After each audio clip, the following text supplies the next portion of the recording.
Bonjour tout le monde, j'ai fait une vidéo ce matin par rapport aux vidéos que je mets régulièrement maintenant sur internet. Encore une fois, je remercie tout le monde qui approuve tous ces messages, etc. Je suis ouvert au débat, bien sûr. Vraiment, je remercie tout le monde. Là, Jonathan, il a fait un petit peu, on va au club là. Mais donc, je vais pas une vidéo parce que j'ai mis une vidéo et je reçois des petits commentaires aussi, ou des gens qui commentent. Oui, mais Jean, en fait, ce que tu fais, tu casses la loi, tu n'as pas le droit de faire ci, tu peux pas frapper en premier, etc. Tu vas te faire juger. Alors, écoute, que les choses soient claires. Dans la rue, le mec te casse les couilles. S'il te casse les couilles, que tu sens que ça va rentrer, tu pars. Tu ne fais que te défendre. Donc, si tu joues le jeu de l'agresseur qui t'a cassé les couilles, si tu joues son jeu, eh bien tu vas perdre. Joue le tien, fais tes règles et gagne.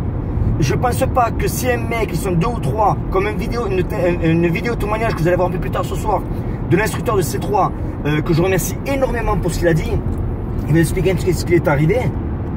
Sachez que le gars, il vient, il veut casser les couilles, même si sont deux ou trois, même s'il est tout seul, et qu'il s'avance avec un mouvement brusque, tu as le droit de te défendre. Tu lui en mets un bon et ça suffit. Ou deux peut-être, mais un déjà ça va les faire assez mal. Même la police quand elle va venir, en général ces mecs soit ils sont connus, soit sur leur visage on le voit de suite.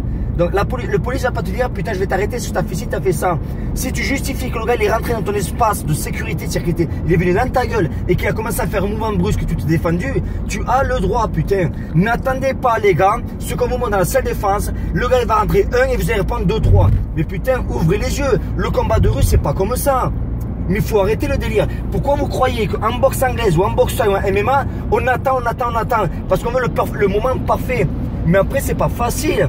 Donc, n'attendez pas. Donc, tous ces commentaires qui me disent oui, mais Jean, tu vas finir. Si j'ai fait ça, je vais finir au tribunal, je vais te juger. Eh bien, va te faire enculer, fais-toi démonter la gueule et tu porteras plainte contre ton agresseur. Mais attendant, tu auras une tête au carré. Arrêtez, les gars, d'être des victimes. Le gars, il vient, tu cherches, il te casse les couilles. Dès qu'il rentre dans ton périmètre de sécurité et que tu sens que ça va partir, tu envoies. Point à la ligne. Quand la police vient, tu dis la vérité. Je me suis senti en danger, il était agressif, il allait rentrer, je n'ai fait que me défendre. Point à la ligne, donc c'est pas compliqué les gars. Donc arrêtez de trouver des excuses, pourquoi je ne peux pas faire ci, pourquoi je ne peux pas faire ça. C'est pour ça que la salle défense, le business de la salle défense, il est immense. Parce qu'on vous fait croire que vous pouvez faire mal à quelqu'un, le contrôler, sans en fait avoir reçu pratiquement aucun coup qui vous a touché. On vous dit, oui, le gars, faire ça, t'inquiète pas, tu vas pas être touché, parce que tu vas contrôler, tu vas faire ci, ça. Mais c'est pas ça le combat de rue, putain, ouvrez les yeux, quoi. Vous le savez, quoi. Le gars, il va venir chercher parce qu'il t'a choisi, quoi. Il pense que t'es faible. Et bien, fais-lui croire que oui, il a raison, et quand le timing il est bon, tu rentres. Définition du timing, c'est quoi le timing, le parfait timing? C'est que le gars il démarre avant toi et toi ton contre il est fini avant qu'il ait fini. C'est ça le parfait timing. Il démarre avant toi, ça peut être un mouvement brusque et toi tu rentres, tu contres. Et c'est ça. Donc apprends à frapper, pas à te défendre, ça marche pas les gars.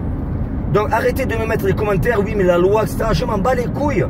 Le gars il fait une initiation d'agression sur moi, je réponds point à la ligne.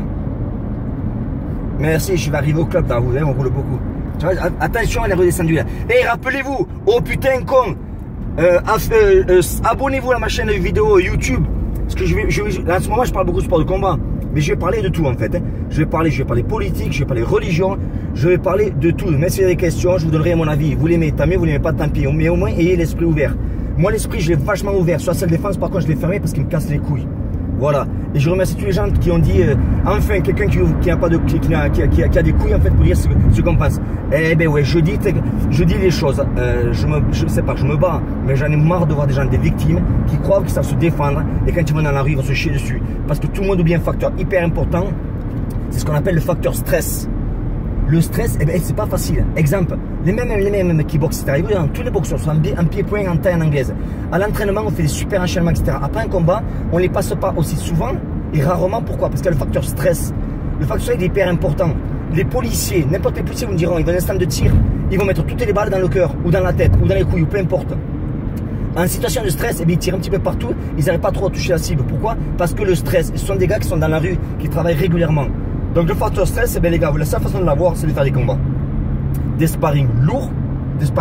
Maintenant, peu importe ce que vous faites, que ce soit du Krav Maga, du Penchak, de ci, de ça, peu importe. Vous apprenez des techniques de défense, très bien. Faites des sparring lourds. Important, sparring lourd.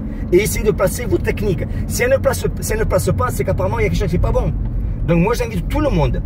Je ne crache pas dans la soupe. J'invite tout le monde qui fait de la self-défense à aller dans des clubs d'anglaise, des clubs de boxe thaï. des clubs de foot, des clubs de kick, peu importe, des clubs où l'objectif en fait, des compétitions, c'est le KO.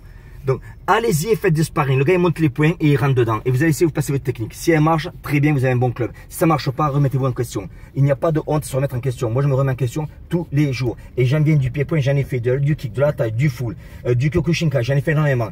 Et je peux vous dire que dans la rue, il n'y a pas 36 solutions. À bientôt. Ciao.